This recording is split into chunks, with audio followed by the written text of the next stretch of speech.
A Rússia voltou a atacar o porto de Odessa, o principal no país vizinho.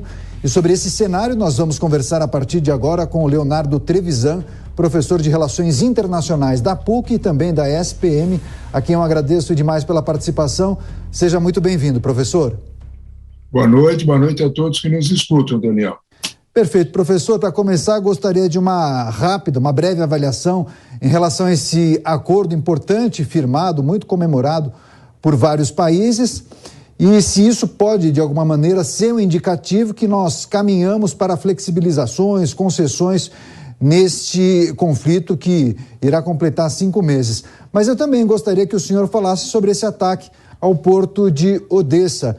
Muitos entendem, inclusive a nossa reportagem na Europa trouxe a informação que especula-se que poderia ser um recado da Rússia a países ocidentais que fornecem armas à Ucrânia. O senhor lê dessa maneira? Olha, duas coisas, né? E elas estão conectadas, como você está comentando. A primeira delas é o nome desse processo todo que vocês estão apontando, né? Que é a iniciativa do Mar Negro. O que é que isso significa? Né? De algum modo, é um passo na direção, é uma iniciativa, exatamente dessa forma que chamou a Organização das Nações Unidas, né? A ONU. Desse modo, há uma intenção, um caminho, um roteiro, é uma iniciativa para que um acordo de paz seja alcançado. Qual é o alvo essencial desse primeiro passo? Transporte de grãos. Motivo: fome no mundo. Né? Essa é a expressão clássica, né? Principalmente porque subiu demais o preço do trigo. A razão disso é que, principalmente os países mais pobres, países do norte da África, por exemplo, todos eles compravam praticamente metade do trigo ucraniano era destinado a esses países. Nós estamos falando de 22 milhões de toneladas estocadas. Para a gente ter uma ideia do que isso significa, o Brasil consome durante um ano 12 milhões de toneladas de trigo. Então, dá para a gente ter uma ideia maior do que significa estocar 22 milhões de toneladas de trigo para dezenas de países que os esperavam. É nesse quadro, quando nós olhamos para esse quadro, é que a gente entende essa iniciativa como uma forma, um primeiro passo para abrir essa saída pelo Mar Negro para esses produtos ucranianos, trigo e milho. Ótimo. Esta é uma situação que, de alguma forma, tem uma característica fundamentalmente humanitária, uma ação prática e humanitária. Há um segundo lado nessa ação, né, que é todo um pragmatismo diplomático que é cheio de simbolismos. É nesse pragmatismo que nós vamos ver aquela atitude dos ucranianos de assegurar que não haveria aperto de mãos. Em outras palavras, não é nenhum acordo de paz, não é nenhum cessar-fogo. A Ucrânia entende desta forma. Tanto que foi feito 2 papéis, dois formatos de acordo, exatamente iguais, um assinado pelos russos, outro pelos ucranianos. Os ucranianos não querem colocar nenhuma assinatura ao lado dos russos. O que é que tudo isso significa? Por que de tudo isso? Porque os ucranianos não querem sequer abrir negociações enquanto eles tiverem o território deles ocupado pelas tropas russas. Essa é a ideia. Nesse contexto, um dos pontos dos acordos era um cessar-fogo nos navios que iriam fazer esse transporte. É essa a preocupação do mundo.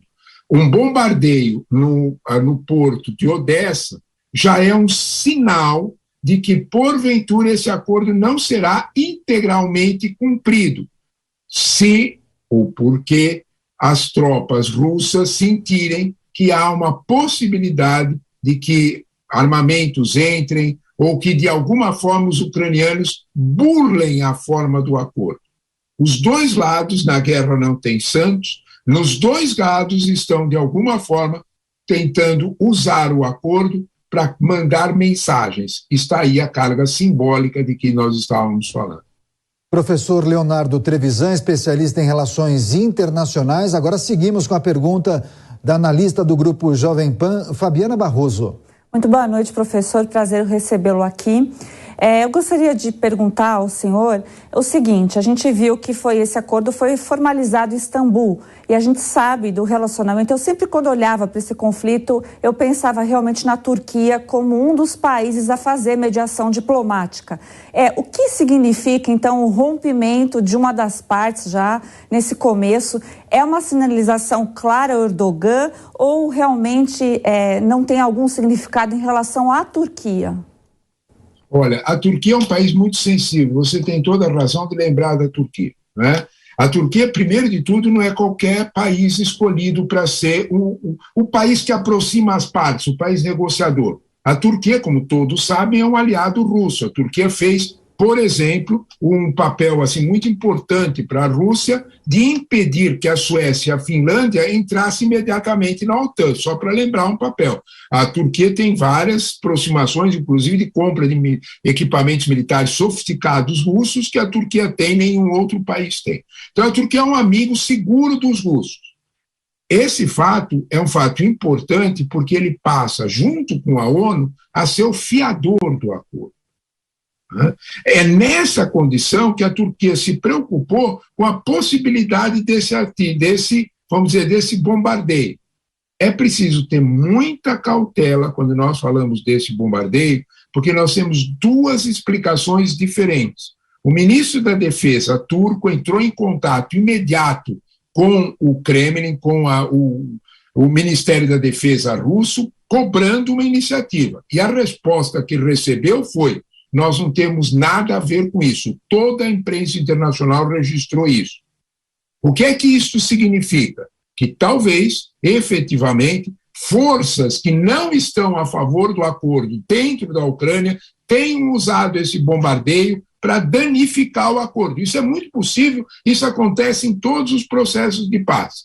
Aqueles que não concordam procuram concorrer com. Os turcos o Ministério turco estão cuidando disso, com essa aproximação com os russos. Há sinal também, como o Daniel mencionou, de que há um recado dos russos, bem claro, bem efetivo. Olha, vamos devagar com Andor. Isso não quer dizer que nós estamos recuando em nada. Isso só quer dizer que se nós abrimos uma passagem para sair o trigo, porque isso nos interessa. Sabe por quê, Fabiano? Porque ao lado dessa saída do trigo, a Rússia recebeu um agreement, recebeu uma concordância dos países ocidentais, que era o que ela mais queria.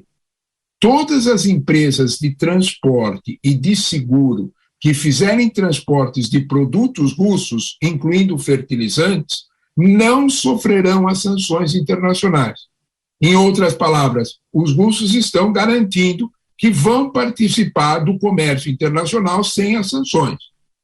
Esse quadro dá para a gente entender melhor o cuidado dos ucranianos, porque é evidente que esse acordo foi alcançado como consequência de várias aproximações durante essa semana.